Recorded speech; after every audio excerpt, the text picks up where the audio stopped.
자, 제가 오늘은 여러분이 하나님 나라에 대해서 말씀을 다시 나누겠습니다. 지난주에 우리가 하나님 나라에 대해서 말씀을 나누다가 이제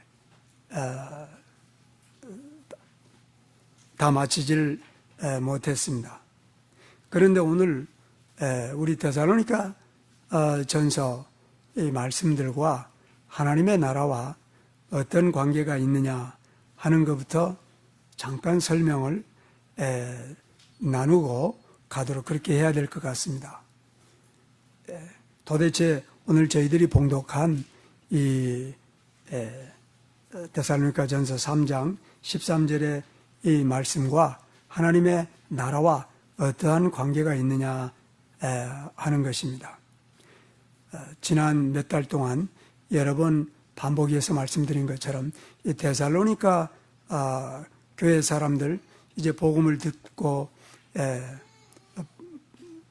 불과 얼마 되지 않은 사이에 이들의 믿음의 모양이나 사랑의 모습이나 그들이 이 세상에 소망을 두지 아니하고 하늘나라에 소망을 둔 이러한 모습들이 우리 경험으로나 우리 관찰로서는 상상할 수 없는 그러한 수준에 있는 걸 우리가 여러 번에 아주 그냥 걸쳐서 살펴보았습니다. 그런데 돌연히 바울이 우리가 밤낮으로 간절히 하나님 아버지께 기도하는 것은 여러분들의 믿음의 부족을 채워주시도록 기도한다는 그러한 내용이 기록되어 있기 때문에 그러면은 지금까지 사도 바울이 너희들의 믿음의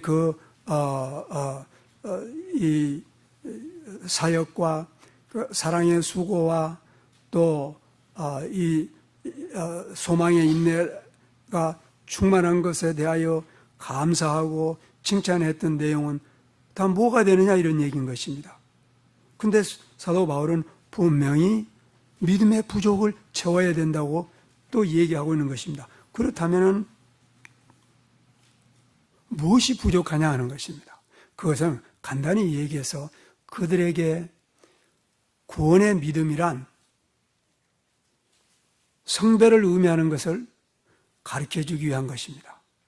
다시 한번 그들은 이미 구원받았지만은 그 믿음으로 그들이 이 세상 떠날 때까지 살 때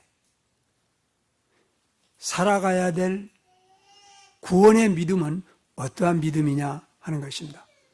구원받은 사람이 그 구원의 믿음을 이 세상에서 살아가는 그 믿음은 어떠한 믿음이냐는 것을 지금 사도 바울이 다시 상기시켜야 될 필요가 있습니다. 왜냐하면 여러분 그들이 이제 구원받았다고 해서 금방 하나님께서 하늘나라에 다 데려가 버린 게 아닙니다. 지금 이 데살로니가 사람 중에서 30살 먹은 젊은 사람이 있었다면 그때 수명이 아무리 짧았다 하더라도 적어도 30년 내지 40년은 이 세상에서 더 살아야 되는 그러한 인생이 남아있는 것입니다. 그러면 이 긴 기간 동안에 믿는 사람으로서 어떻게 그 구원의 믿음을 살아갈 것이냐 지킬 것이냐 하는 것이 그들에게 있어서는 대단히 중요한 것입니다.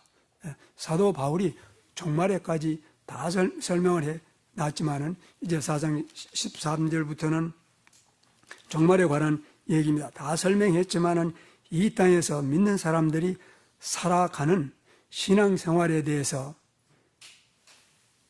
설명을 해야 될 필요가 있는 것입니다. 왜냐하면 이들은 이제 천국 사람, 하나님 나라 사람이 되었기 때문에 하나님 나라 백성으로서 지금 이 땅에서 나머지 여생을 살아야 될 그러한 사람들입니다. 전에는 그들이 구원받기 전에는 세상 사람들이었습니다. 또 성경의 표현으로 하면은 공중권세 따르는 자들이었습니다. 이 어두운 세상의 주관자들을 따르는 사람이었고 불순종의 아들 가운데 역사하는 영 가운데서 사는 사람들이었습니다. 그러나 이제 예수 그리스도를 믿음으로 말미암아 그들이 세상 나라에서 하나님 나라로 옮김을 받은 것입니다. 그러면 나머지 여생은 하나님 나라의 백성으로 살아야 될 그러한 하나님의 요구가 있다, 이런 얘기인 것입니다. 예.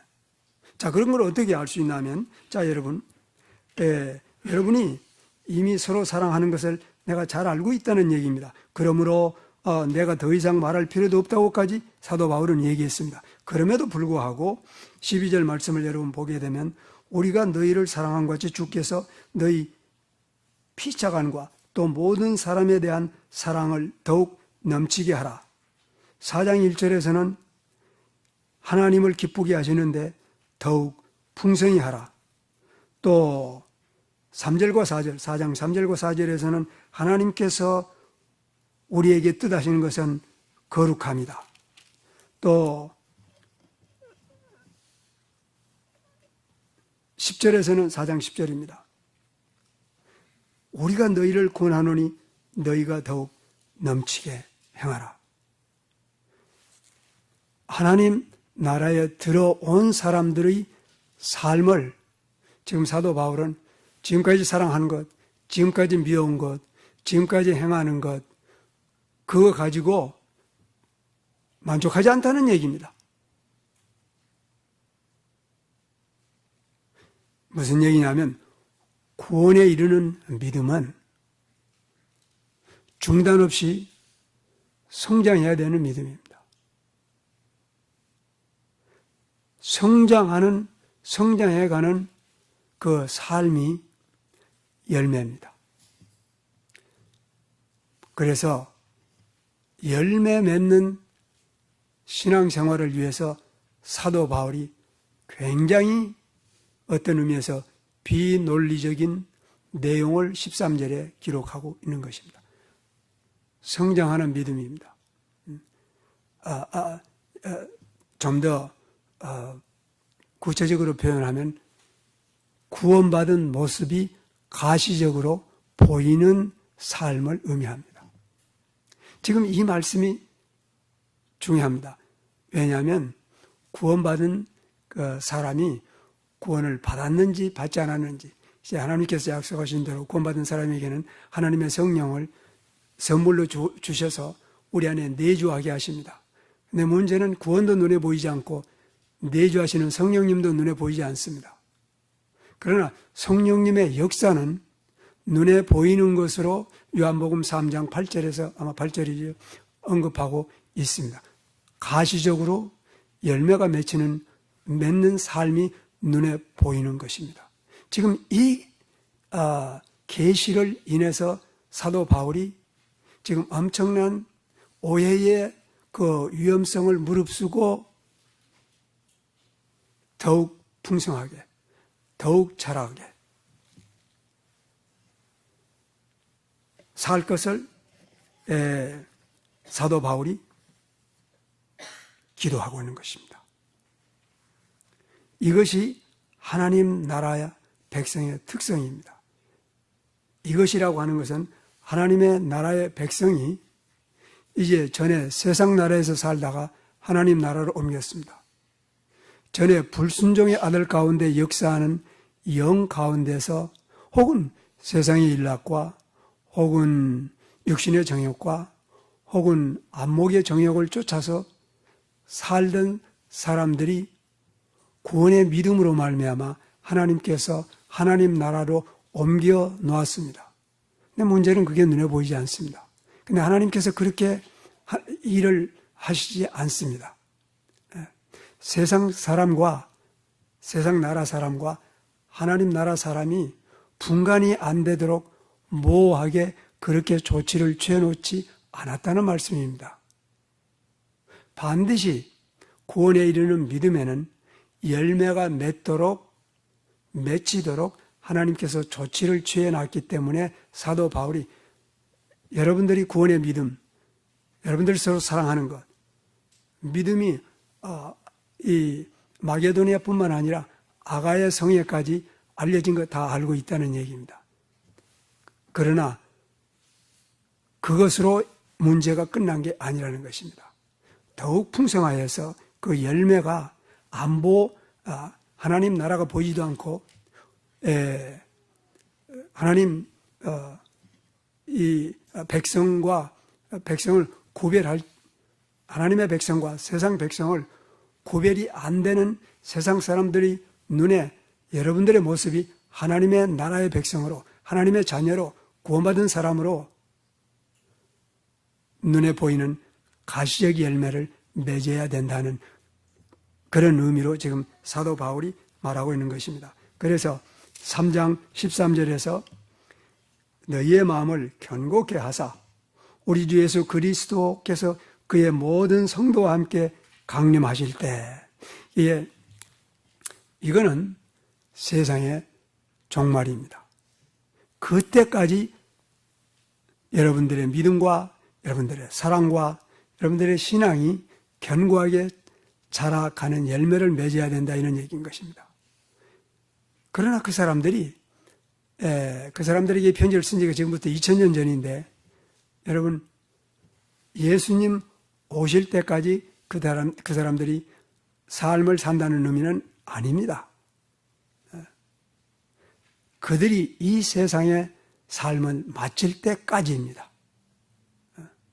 개인의 종말이 올 때까지 그들은 성별된 삶으로 세상 백성과 하나님의 백성이 다른 모습을 보여줄 것을 하나님께서 정하신 그 뜻이 이루어져야 된다, 그런 얘기인 것입니다. 그래서 지난주에 제가 하나님 나라에 대해서 언급을 하기 시작한 것입니다. 구원에 이르는 믿음은 우리가 알 수 없도록 모호하게 그렇게 하나님께서 처리하신 것이, 조치를 취해놓은 게 아닙니다. 구원에 이르는 믿음은 데살로니가 교인들에게 이제 하나님께서 바울을 통해서 가르치는 것처럼 구원에 이르는 믿음은 더욱 풍성하게, 더욱 넘치게 자라가는 믿음으로써 가시적인 열매를 맺도록 하나님께서 조치를 취해놨다, 이런 말씀입니다. 자, 그러면은 하나님 나라의 특성을 살펴보게 되면은 이제 그 열매에 대해서, 하나님의 백성의 열매에 대해서 구체적으로 알게 됩니다. 그러므로 이 말씀을 통해서 여러분, 우리 자신의, 내 자신의 신분을 확인해야 됩니다. 그리고 두 번째는 그 신분에 맞도록 나의 신앙생활을, 나의 삶 전체를 하나님께서 하나님의 백성, 하나님 나라의 백성에게 이제 규정해 놓은 삶의 모형이 있습니다. 우리가 그걸 배워야 됩니다. 왜냐하면 영생이란 유일하신 참 하나님과 그의 보내신 자 예수 그리스도를 아는 것이라고 하나님께서 정해놨기 때문에 하나님의 모든 계시를 그의 말씀을 통해서 우리는 알아야 됩니다. 근데 알지 않고 하나님을 믿을 수 있는 길은 절대 없습니다. 이것은 세상 사람의 지식과는 무관합니다. 하나님의 계시에 대한 지식을 의미하는 것입니다. 자, 그러면 하나님 나라에 대한 많은 특성 중에서 첫 번째 게 예수님께서 가장 먼저 말씀하신 게 좁은 문입니다. 여러분, 우리가 이 내용은 어렸을 때부터 주일학교에서 많이 배운 내용입니다. 그러나 도대체 좁은 문으로 들어가라, 멸망으로 인도하는 문은 크고 그 길이 넓어서 그리로 들어가는 자가 많고 생명에 이르는 문은 좁고 길이 협착하여 찾는 이가 적음이라 한 이 말씀은 도대체 뭘 의미하느냐? 다시 한번 1번으로 돌아가서 하나님 나라의 문은 좁습니다. 그리고 대단히 좁습니다. 근데 이것을 잘못 이해하면 안 됩니다. 무슨 얘기냐면 하나님은 너무 귀중한 것이니까 그 귀중한 것을 아무나 줄 수 있나? 물론 마태복음 7장에서는 그런 의미가 있습니다. 그러나 사실은 구원에 관해서는 하나님의 뜻이 이렇습니다. 구원에 관해서는 하나님께서는 모든 사람이 구원받기를, 구원에 이르는 진리를 알기를 원함이라고 한 것입니다. 또 누구든지 믿는 자는 멸망하지 않고 구원을 받을 것이라고 얘기한 것입니다. 또 이 복음은 모든 믿는 사람들에게 구원을 주시는 하나님의 능력이라고 얘기하고 있는 것입니다. 하나님의 원래의 뜻은 상실한, 인간이 다 상실했으니까, 인간이 다 타락했으니까, 인간이 다 구원을 잃었으니까 다 구원받기를 원하는 것이 하나님의 뜻입니다. 이것이 하나님의 자비와 긍휼입니다. 하나님께서 여러분 지옥을 만들어 놨다고 해서 그냥 지옥 보내기를 원하시는 그런 하나님이 절대 아니라는 걸 우리는 아주 분명하게 알아야 된다. 만약에 그런 뜻이 있다면 하나님이신 예수님이 세상에 와서 그 부끄러운 그 고통스러운 십자가를 지고 구원의 일을 이루실 리가 없는 것입니다.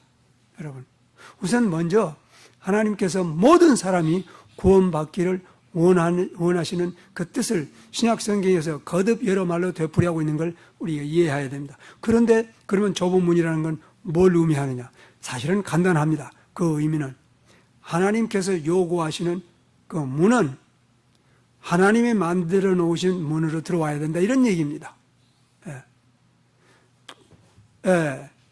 그 얘기는 창조주 하나님도 한 분이고 구속주 하나님도 한 분이고 심판주 하나님도 한 분이십니다. 그 한 분 하나님이 만들어 놓으신 문으로 들어오라는 얘기인 것입니다. 그 외의 문은 들어가면 멸망인 것입니다. 다른 문으로 들어가지 말라는 얘기인 것입니다. 그런 의미에서 좁은 문인 것입니다. 자, 그러면 그 문에 대해서 성경은 뭐라고 얘기했느냐? 간단하게 내가 양의 문이라고 얘기하고 있는 것입니다. 내가 오직 길이요 진리요 생명이라고 얘기하고 있는 것입니다. 또 사도행전 4장에서는 천하 인간에게 구원받아야 할 만한 다른 이름을 주신 적이 없다고 성경은 얘기하고 있는 것입니다. 이런 의미에서 하나님 나라의 문은 좁습니다. 그리고 대단히 좁습니다. 그래서 현대 소위 다원주의자들이 이런 얘기를 합니다. 기독교에서는 예수를 그리스도라고 한다. 그러나 그것은 기독교 사람들의 얘기고, 이제 회교 사람들은 그리스도가 모하메드고, 불교 믿는 사람들에게는 부처가 그리스도고, 또 공산주의를 믿는 사람들은 모택동이가 그리스도고, 그런 여러분들 안 들어봤을 것 같아요, 제 생각에. 사실은 저도 최근에 WCC를 보면서 그 사람들의 신학이 그렇다는 것을 이번에 알게 된 것입니다. 그래서 예수 그리스도, 마태동 그리스도, 모하메드 그리스도, 부다 그리스도, 그런 말을 씁니다.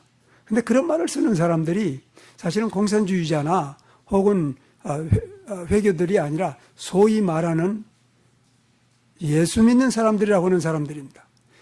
이처럼 혼탁하게 되었습니다. 문은 예수 그리스도 밖에 없다는 게 성경의 주장입니다. 그러니까 어떤 사람은 성경을 믿기 싫은 거예요. 너무 배타적이다고. 여러분, 그러나 하나님께서는 부끄러워하지 않고 숨기지도 않고 혹은 주저하지도 않고 사실을 온 세상의 인류에 그리고 오랜 동안에 분명하게 선언하고 있습니다. 좁은 문이다. 예수 그리스도에 대한 믿음만으로 그 문에 들어가도록 하나님께서 창세전부터 예정해 놓은 것입니다. 자, 그 다음에 이게 좁은 문인 이유는 사실은 두 번째는 그 믿음이라는 것 때문에 그렇습니다.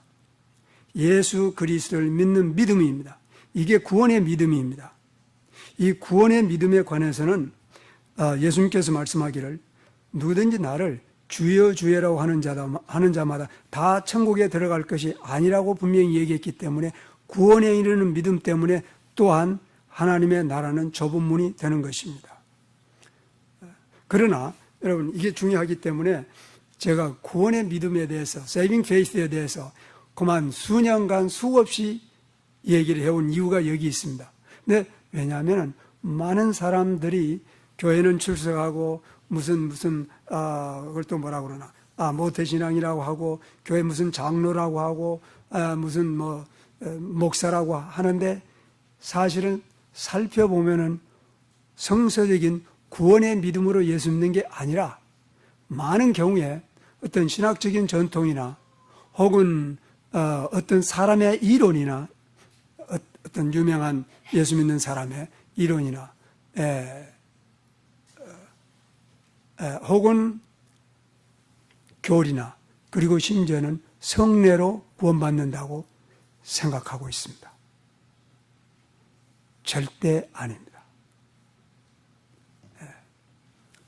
어떤 교리의 전통이나 혹은 교단의 가르침이나 혹은 성례나 혹은 경건이나 선행이나 공력이나 여러분 이게 믿음에 포함되지 않습니다.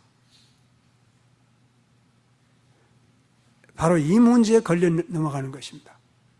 1500년도에 로마 가톨릭교회 트렌트 공의회에서는 믿음만으로 의롭다함을 받는다고 주장하는 사람은 저주를 받을지어다 하고 적어도 102개의 저주문을 선언한 것입니다. 그 중에 하나가 바로 오직 믿음으로 예수 그리스도를 믿음으로 구원받는다는 그 성경적인 교리입니다. 그렇기 때문에 이게 대단히 중요한 교리입니다. 믿음만으로. 자, 여러분 이제 제가 그 구원에 이르는 믿음에 대해서 장황하게 다시 설명을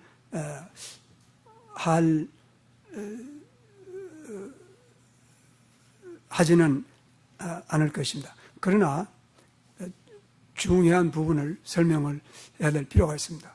여러분 구원에 이르는 믿음은 그 믿음 안에 내가 참 신실하게 예수님 그 복음을 듣고 예수님을 정말로 사랑하고 정말로 섬기고 모든 죄를 내가 다 이제 중단하고 이제 내가 많은 가난한 사람을 돕고 선행을 행했으므로 말미암아 내가 이제 하나님의 자녀 되기를 원합니다. 혹시 이게 상당히 그럴듯하게 들리죠, 여러분? 근데 그거 가짜입니다. 구원에 이르는 믿음은 절대 그런 게 아닙니다. 목사님, 그럼 구원에 이르는 뭘 구원에 이르는 믿음이라고 하겠습니까?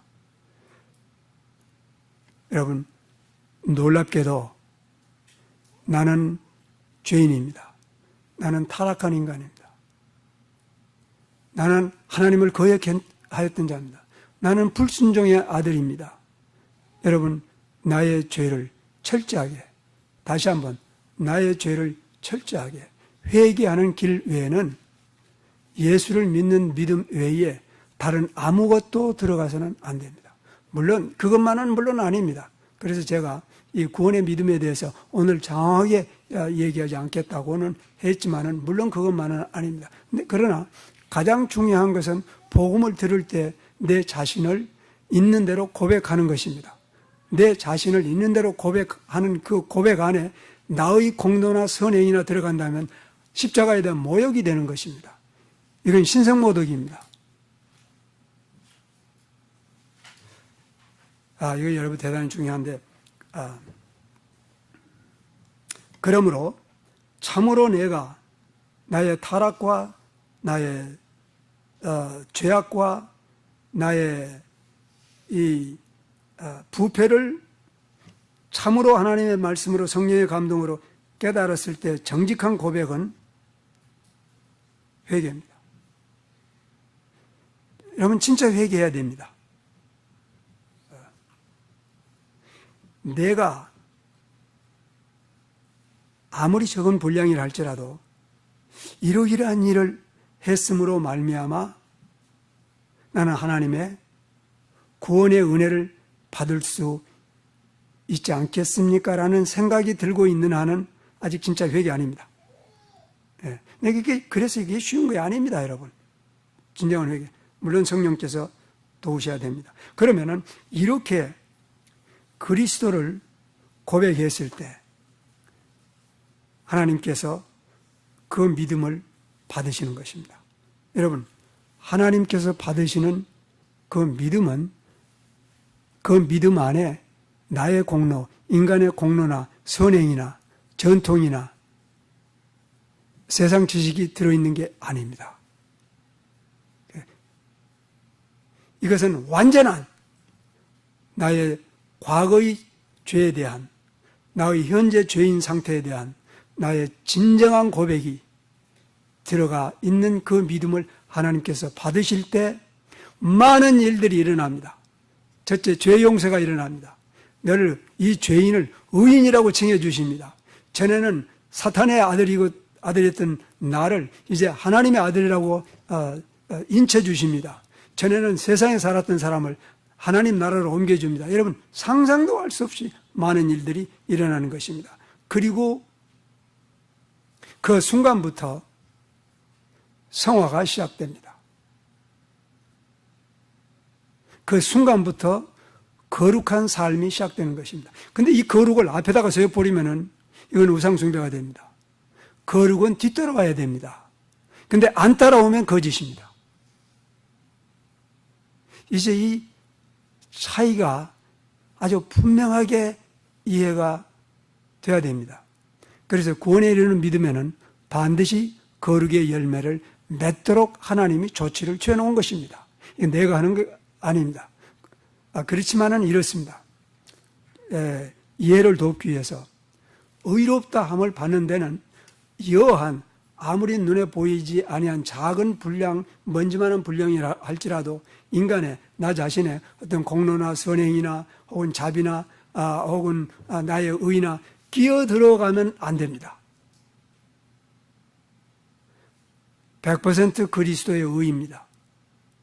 그래서 이걸 차용이라고 부릅니다. 하나님께서 하나님의 그리스도의 의를 나한테 완전히 주고 이제 내가 그걸 받아서 내 소유가 됐을 때 하나님께서 나를 보니까 하나님의 아들 예수 그리스도의 의가 나를 둘러싸고 있습니다. 그래서 나를 하나님의 아들로 받아들인 것입니다. 근데 그것이 사실이라면 내 속사람이 변화되기 시작하는 것입니다.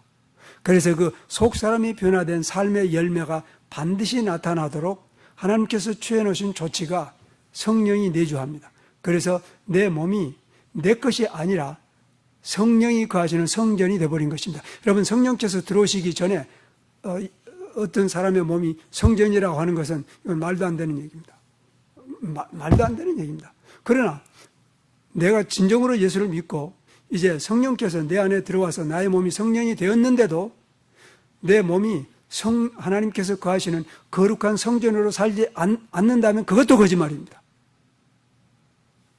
그래서 반드시 열매가 나타나게 되어 있습니다. 이런 의미에서 하나님의 나라는 지극히 좁은 문이 되는 것입니다. 만약에 여러분들이 숙제를 충실하게 하셨다면은 지난주에 내가 숙제를 내줬는데 첫 번째 뭐였죠?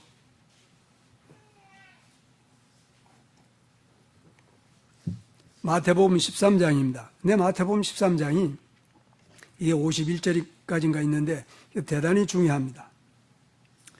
첫째, 이 마태복음 13장에서 여러분이 발견하는 것은 열매입니다.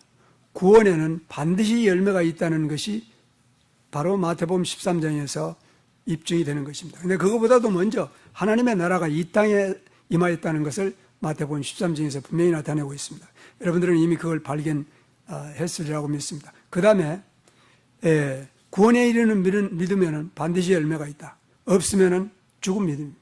여러분, 그 열매가 없는 믿음으로 구원 받았다는 것은 그건 사실이 아닙니다. 오직 믿음으로 구원을 받았다면 그 믿음은 그 다음에 구원받은 순간부터 열매를 맺기 시작하는 것입니다. 적어도 상관없습니다. 죽지는 않아야 됩니다. 그 열매가 죽어버리면 안 돼요. 돌밭에 떨어진 씨나 혹은 가시밭에 떨어진 씨처럼 죽어버리면 안 돼요.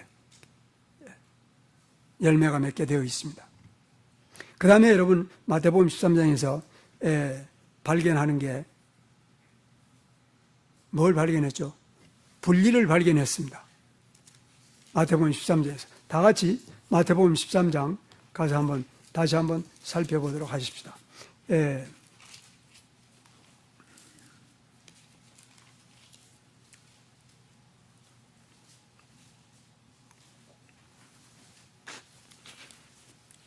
47절 말씀을 함께 보십시다.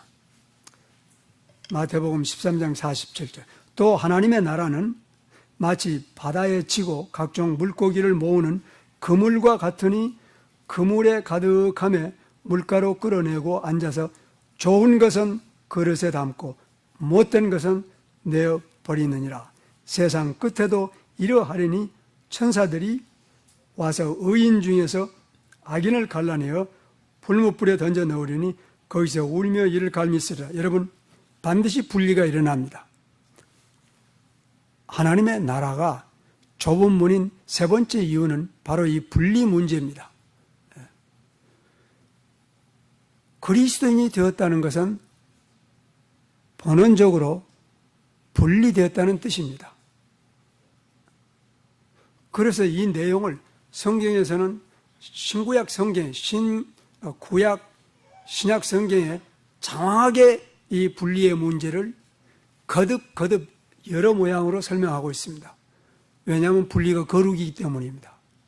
그래서 히브리서 12장에서 성경은 기록하기를 누구든지 화평함과 거룩함이 없이는 주의 얼굴을 보지 못하리라고 얘기하고 있는 것입니다.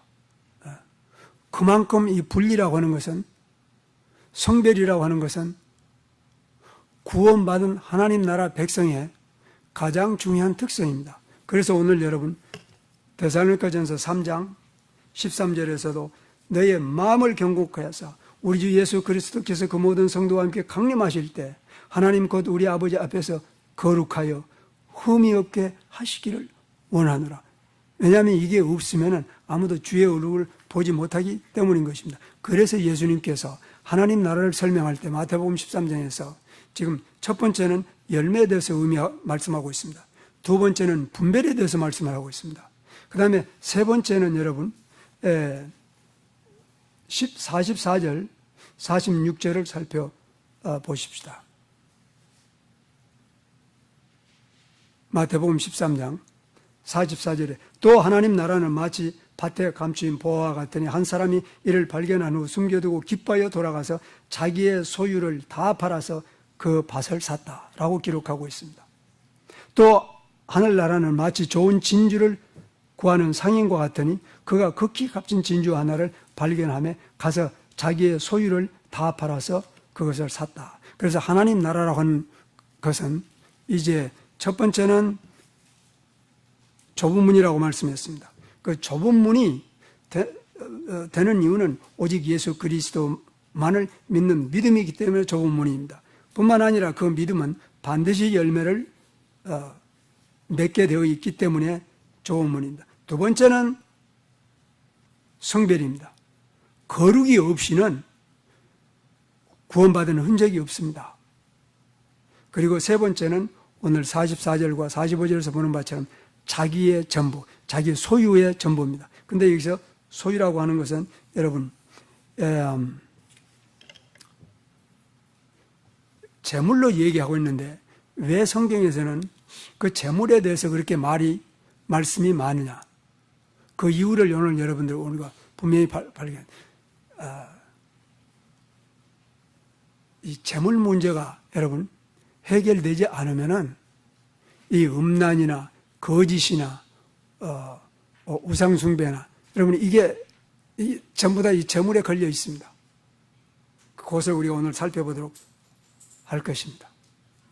근데 여기서 분명하게 자기의 소유 전부를 팔아서, 근데 우선 이거부터 그 소유 전부를 팔아서 그 보화가 감추인 밭을 샀다. 이건 무슨 말할 필요도 없이 하나님 나라입니다. 또 자기의 재산 전부를 팔아서 그 진주를 샀다. 이것도 하나님 나라에 대한 상징적인 표현입니다. 자기의 소유 전부를. 근데 여기서 소유 전부라고 하는 것은 마치 재물이나 돈을 얘기하는 것 같지만은 사실은 그 이상입니다. 예수를 믿는다는 믿음은 전부 아니면은 전무입니다. all or nothing입니다. 여러분, 세상 나라와 하나님 나라에 마치 중간에 있는 것처럼 설명한다는 것처럼 거짓 메시지는 없습니다. 하나님 나라와 세상 나라에는 중간이 없습니다. 전부 아니면 전무입니다. 여기서 모든 것을 다 팔았다고 하는 것은 우리가 가장 귀하게 여기는 걸 팔았다는 얘기입니다. 그러면은 우리가 가장 귀하게 여기는 것은 어떤 사람에게는 아들, 딸일 수 있습니다. 어떤 사람에게는 사업일 수 있고, 어떤 사람에게는 명예일 수 있고, 어떤 사람에게는 직장일 수 있고, 혹은 권세가 될 수도 있고, 여러분, 무엇이 됐든지 간에 내가 가진 소유 전부입니다. 여러분, 예수 믿는다고 하는 것은 다른 말로 표현해서 내 것이라고는 하나도 없다는 고백을 따라서 사는 삶입니다.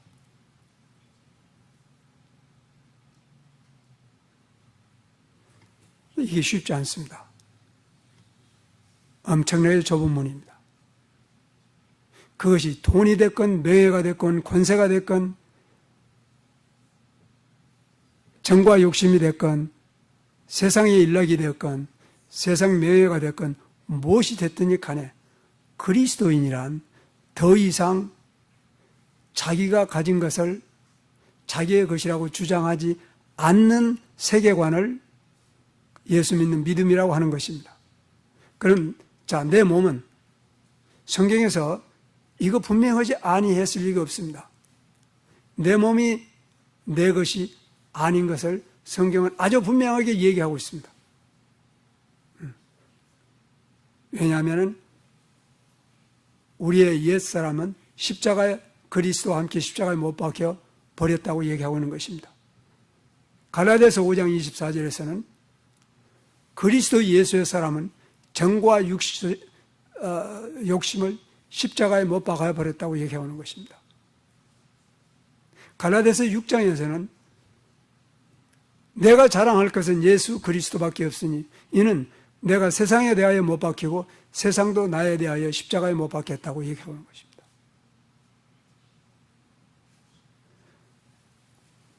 고린도후서 5장에서는 예수 그리스도께서 모든 사람을 대신하여 죽으셨으므로 말미암아 이제 모든 사람이 더 이상 자기를 위하여 살지 아니하고 모든 사람을 대신하여 죽으셨다가 살아나신 예수만을 위하여서 살게 하려 함이라고 얘기하고 있는 것입니다. 그리스도인이란 자기 몸이 자기 게 아닙니다. 왜냐하면 하나님께서 그의 거룩한 성령을 주셔서 우리 안에 내주하심으로 말미암아 우리 몸을 자기의 집, 성전으로 삼았기 때문입니다. 여러분, 그래서 우리 몸이 우리 게 아닙니다. 그러면 가정은 누구든지 너희 부모나 형제나 처자를 나보다도 더 사랑하는 자는 내게 합당치 않다. 나의 제자가 될 수 없다고 얘기한 것입니다. 돈에 대해서는. 자, 이 돈에 대해서 문제를 살펴보도록 합시다. 왜냐하면 여러분, 이게 해결되기 어려운 것 중에 하나입니다. 다 같이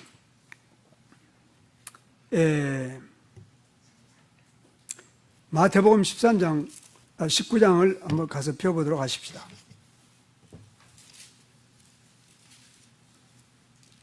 마태복음 19장, 우리가 잘 아는 얘기입니다만은 오늘 다시 한번 그 핵심을 확인하는 것이 필요합니다. 부자 청년 얘기입니다.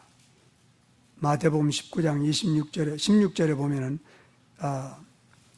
한 어떤 사람이 가까이 와서 예수께 말하되 선한 선생님, 내가 무슨 선한 일을 하여야 영생을 얻으리까? 라고 질문하고 있습니다. 여러분, 이제 제가 조금 전에 설명드린 것처럼 이 사람의 질문은 처음부터 빗나가 버린 것입니다. 이제 뭐가 잡히기 시작합니까? 이분의 질문은 처음부터 성경 말씀에 빗나가 버린 것입니다. 내가 무슨 선을 행하여 영생을 얻겠냐고 지금 왔으니 예수님께서 모든 바른 말씀을 해줘도 그가 받을 수 없게 되어 있는 것입니다. 자, 그 다음에 예수님께서 그래도 사실은 그를 사랑했다고 얘기하고 있습니다.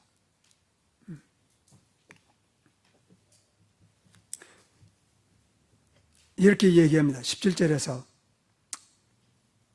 하나님 외에는 선한 이가 없느니라. 그리고 말씀하기를 네가 생명에 들어가려면 계명들을 지키라. 이게 중요합니다. 여러분, 이거는 우리들에게도 적용되는 것을 반드시 알아야 됩니다. 여러분, 계명들을 지킴으로 말미암아 하나님 나라에 들어가는 것이 아니란 말입니다. 그러나 하나님 나라에 들어가는 은혜를 우리에게 주어서 우리가 하나님 나라의 백성이 되었으면 세상 나라에서 하나님 나라로 옮긴 것이 확실하면 그 다음부터는 계명을 지키는 자들이 그 열매로 우리가 옮겨졌다는 걸 알 수 있는 것입니다. 이것이 지난주에 제가 로마서 3장에서 있는 말씀을 인용한 것입니다. 아무도 율법의 행위를 행함으로 말미암아 의롭다함을 받을 자가 없다. 오직 믿음으로 의롭다함을 받는다고 로마서 3장에서 21절 얘기하고 있습니다. 그래서 31절에 와서 그러면 믿음으로 말미암아 우리가 의롭다함을 받았으니 그 믿음으로 율법을 폐하느냐? 그렇지 아니하느니라. 율법을 더욱 굳게 세우느니라. 그래서 구원받은 이후의 사람들은 여러분 율법을 행하는 자들입니다. 근데 이것이 중요한 이유는 이유 설명은 다음 기회에 하겠습니다. 다만 내가 은혜로 구원받았으면 그 다음 첫 발부터는 하나님의 모든 계명을 지키는 자입니다. 오케이.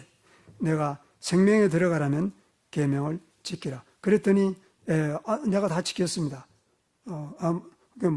뭡니까? 그러니까 여러분 도둑질하지 마라, 거짓말하지 마라, 부모를 공경하라, 뭐 이런 얘기를 예수님께서 가르칩니다. 그러니까 이 젊은 청년이 내가 다 지켰습니다. 아직도 무엇이 부족합니까? 부족이 있죠. 이게 문제입니다. 이것이 데살로니가 교회 사람들에게도 여전히 부족이 있는 것을 얘기하는 것입니다. 데살로니가 3장 10절에서. 그랬더니 예수님께서 말씀하시기를 내가 원정코자 할진대 가서 내 소유를 팔아 가난한 자들에게 주라. 그리하면 하늘에서 내게 보화가 있으라. 그리고 와서 나를 좇으라. 이렇게 마태복음 19장 21절에 기록이 되어 있습니다. 그런데 이 부분을 마가복음에서 보게 되면은 개역성경과 전수성경에 다른 점이 나타납니다. 중요한 한 단어가 개역성경에 빠졌습니다. 제가 마가복음 10장 21절에 있는 이 마태복음 19장 21절 말씀을 개역 개정에 있는 성경을 봉독 드리도록 하겠습니다. 예수께서 그를 보시고 사랑하사 가라사대 내게 오히려 한 가지 부족한 것이 있으니 가서 내 있는 것을 다 팔아 가난한 자들에게 주라. 그리하면 하늘에서 보화가 내게 있으리라. 그리고 와서 나를 쫓으라 하시니 그렇게 되어 있습니다. 근데 여러분 마태복음 19장 21절에 보면 죄송합니다. 전수성경에서는 마가복음 10장 21절 전수성경에서 보게 되면 예수께서 그를 보시고 사랑하사 이르시되 내게 오히려 한 가지 부족한 것이 있으니 가서 내 있는 것을 다 팔아 가난한 자들에게 주라. 그리하면 하늘에서 보화가 내게 있으리라. 그리고 와서 십자가를 지고 나를 쫓으라. 가장 중요한 대목이 빠졌죠. 여러분, 자기의 소유를 다 팔아서 가난한 자에게 주고 지금 예수 따르라고 예수님께서 말씀하시고 있습니다. 그러나 거기에 십자가가 빠진 것입니다. 너의 십자가를 지고, 물론 다른 성경 구절에도 이 말씀들이 있습니다. 그러나 이 청년에게 지금 필요한 것은 그의 모든 재산을 파는 것 절대적으로 필요합니다. 근데 그것을 팔고 예수님을 따를 수 있는 조건이 하나 있습니다. 자기의 십자가를 지고 옵니다. 자, 여러분, 누가 하나님 나라를 넓은 문이라고 얘기한다면 정신없는 일입니다. 여러분, 이게 왜 중요하냐면은 이렇습니다. 먼저 이 청년에게 너희 거짓말하지 마라, 도적질하지 마라, 또 부모를 공경하라. 그랬더니 청년이 이건 내가 다 행했습니다. 그러니까 예수님께서 여러분 사랑했다고 얘기합니다. 이게 대단히 중요합니다. 여러분 이 사람에게 부족이 있음에도 불구하고 예수님께서 이를 사랑하는 모습을 우리가 볼 수 있습니다. 여러분 끝까지 이 부자 청년이 사실은 부자 관원입니다. 이 부자 관원이 예수님께 돌아오기를 지금 여러분 바라고 있는 것입니다. 절대 강압적으로 하지 않습니다. 이게 중요한 것입니다. 그런데 그 다음 구절 보니까 그 청년이 재물이 많이 있으므로 이 말씀을 듣고 근심하며 가니라. 그리고 떠나버린 것입니다. 성경에서 다시 돌아왔다는 구절이 없습니다. 근데 왜 이것이 그 청년이 그 영원한 나라를, 하나님 나라를 상실한 증거가 되느냐 하면 여기에 있습니다. 예수님께서 지금 5계명에서부터 10계명까지를 거의 다 말씀하고 있습니다. 부모를 공경해서부터 도적질 마라, 살인하지 마라, 음행하지 말라, 탐내지 말라 다 포함이 되어 있습니다. 근데 문제는 1계명, 2계명, 3계명이 빠진 것입니다. 근데 1계명, 2계명, 3계명이 어떤 내용입니까, 여러분? 우상숭배입니다. 근데 우상숭배 하지 말라고 이 청년에게 지금 말하고 있는 것입니다. 그게 뭡니까? 재물입니다, 여러분. 왜 재물입니까? 마태복음 6장 24절. 성경을 보지 않아도 아시는 분들이 있으면 내용이 뭐죠? 마태복음 6장 24절. 한 사람이 두 주인을 섬기지 못한다. 자, 믿음이란, 예수를 믿는 믿음이란, 구원에 있는 믿음이란 한 분 예수 그리스도만 믿는 것입니다. 둘을 섬길 수가 없습니다, 여러분. 그런데 왜 이것이 이 청년에게 문제가 되느냐면 이 청년은 우상숭배자이기 때문입니다. 왜 그렇습니까? 너희가 하나님과 재물을 겸하여 섬기지 못하느니라. 혹시 여러분 영어 성경들 보게 되면 그 재물이라는 말이 매먼이라고 번역이 되어 있어요. 이거는 어떤 학자들은 이게 바사말이라고 그래요. 재물신이라는 뜻입니다. 이게 아람어인지 바사말인지 저는 모르겠습니다. 자, 그럼 매먼이라는 말은 재물신이라는 뜻입니다. 그래서 하나님과 다른 신을 섬길 수 없다는 얘기입니다. 근데 이 청년이 지금 버리지 못하고 돌아간 것은 우상숭배입니다.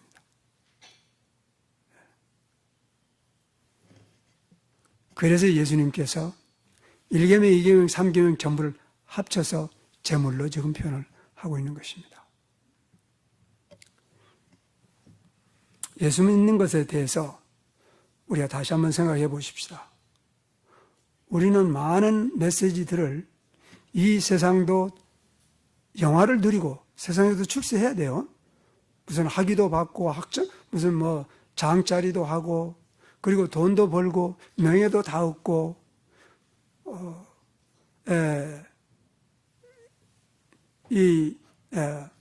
이 세상의 모든 그 명예를 다 즐기고 그리고도 예수 믿을 수 있다는 것으로 전하는 많은 메시지를 우리가 들어왔습니다. 근데 여러분 성경은, 신약 성경은 어디를 봐도 단 한 군데도 그것이 허용될 수 있는 구절이 단 하나도 없습니다. 신약 성경이 몇 구절인지 잘 모르겠습니다. 신구약 합친 것이 전부에서 31,102구절이라고 합니다. 단 한 구절도 그것이 가는 것이 없습니다. 이 구약 성경에 보면은 하나님께서 부여한 부여를, 그 재물을 축복으로 주신다는 많은 구절들을, 그러면 그걸 어떻게 할 것입니까? 예. 그리고 심지어는 아브라함이 부자였다는 얘기를 하면서 그리스도인들도 아브라함의 후손이기 때문에 부자 돼야 된다는 거예요. 그렇게까지 가버렸습니다. 현대 메시지들이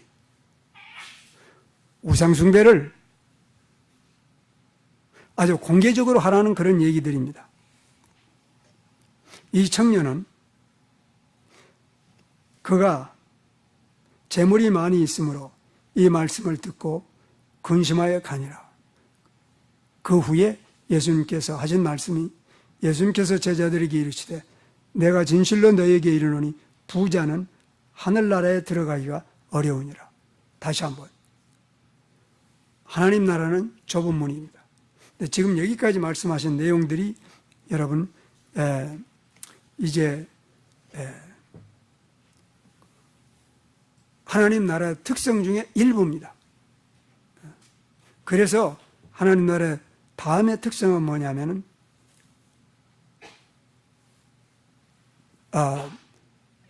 이 성별입니다. 분리입니다.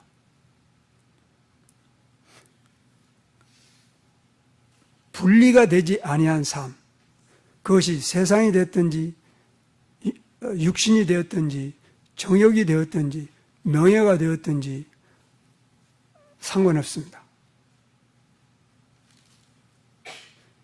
거룩이란, 오늘 여러분 데살로니가 전서 13장에서 그리스도께서 강림하실 때 하나님 곧 우리 아버지 앞에서 거룩하여 흠이 없게 하시길 원하노라 하는 이 거룩이라는 말은 분리입니다. 죄와 사망에서만이 분리가 아닙니다. 분명하게 세상과 분리입니다. 육신의 정욕에서 분리입니다. 이 세상 일락에서 분리입니다. 육신의 정욕과 안목의 정욕에서 분리입니다. 자, 여러분, 이것이 구원받은 하늘나라 백성의 삶의 열매입니다. 다시 한번 말씀드립니다. 내가 분리된 거룩한 삶으로 하나님께서 나를 하나님 나라에 들여보낸 게 아닙니다. 내가 하나님 나라에 들어왔음으로 말미암아 하나님의 은혜로 나에게 분리가 이루어진 것입니다. 이것이 열매입니다.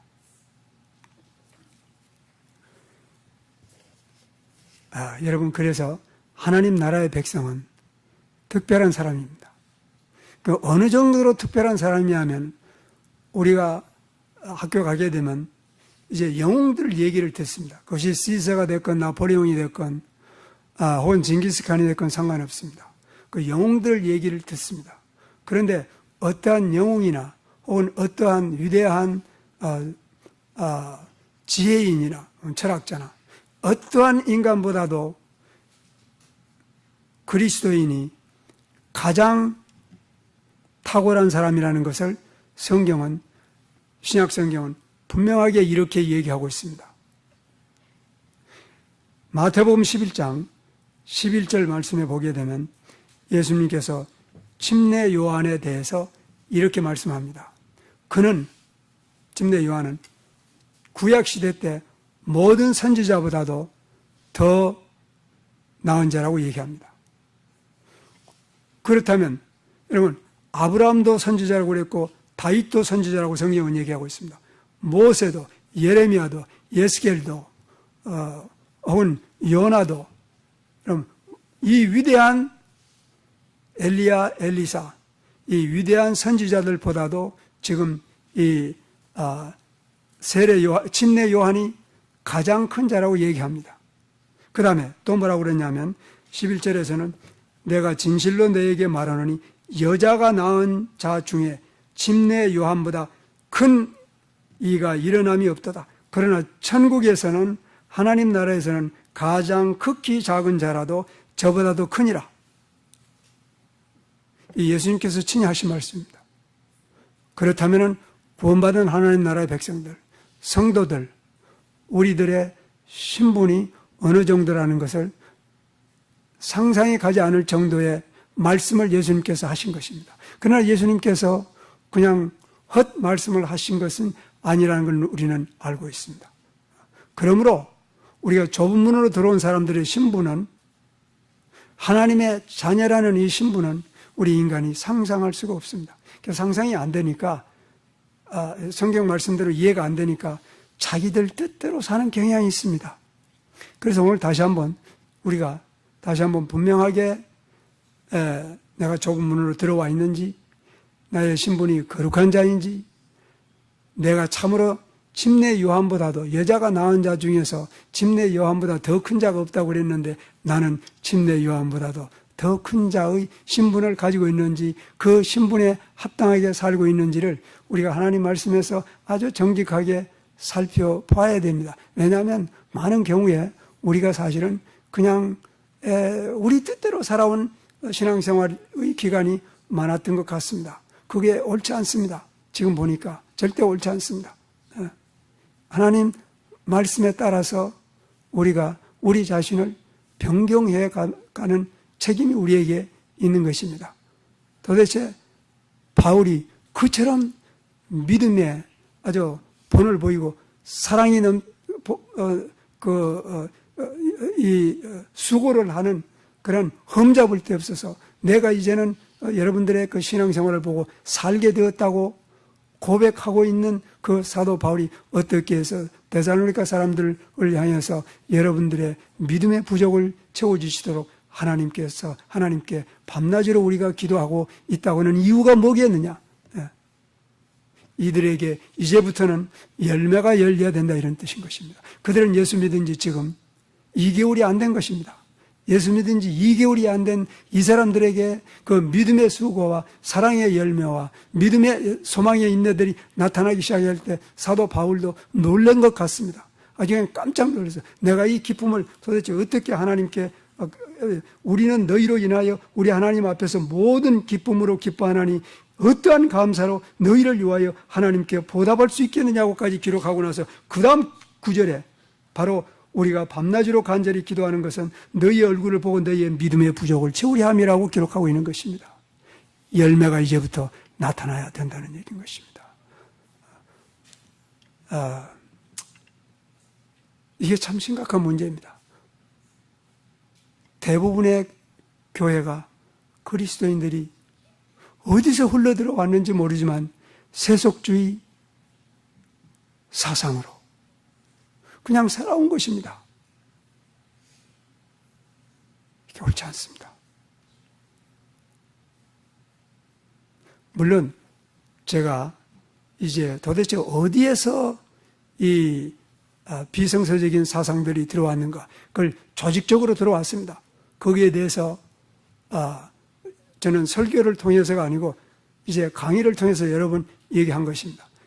이 전체를 들어서, 예를 들면은 이번 DC에 가서 제가 그 강의한 내용이 로만 카톨리시즘하고 그 다음에는 다원주의에 대해서 강의했습니다. 그리고 세 번째가 세속주의입니다. 그래서 그분들에게 이렇게 요약을 했습니다. 지금 이 로마 가톨릭주의와 그리고 다원주의, 이 거대한 두 개를 합친 것을 한 보자기에 넣어서 이름을 붙인다면 그게 세속주의입니다. 라고 이렇게 설명할 수밖에 없습니다. 왜냐하면 세속주의를 자세히 설명할 그런 시간이 없었기 때문에. 그 세속주의 사상입니다. 이게 우리 교회 안에 들어와 버렸습니다. 메시지로 들어왔고, 음악으로 들어왔고, 활동으로 들어왔고, 이제 그 인본주의로 들어오고 그랬습니다. 여러분, 복음으로 성경으로 우리 정말로 돌아가야 됩니다. 하나님 나라는 좁은 문입니다. 그 안으로 들어오게 한 하나님의 은혜에 합당한 삶을 사는 삶을 내일로 미루지 말고 우리가 오늘부터 살아야 됩니다. 내 말씀으로 살면 안 됩니다. 제가 지금 이런 설교네요. 여러분 자신이 오늘 밤 집에 가서 도대체 거룩이란 무엇인가를 마태복음 7장 6절을 집에 가서 한 절입니다. 집에 가서 읽고 그 내용을 공부하고 오늘 우리가 나눈 이 말씀 전부를 대표하는 그런 내용이 될 수도 있습니다.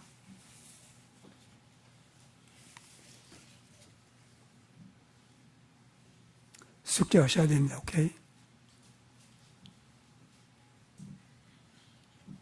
기도하십시다. 살아계신 우리 하나님,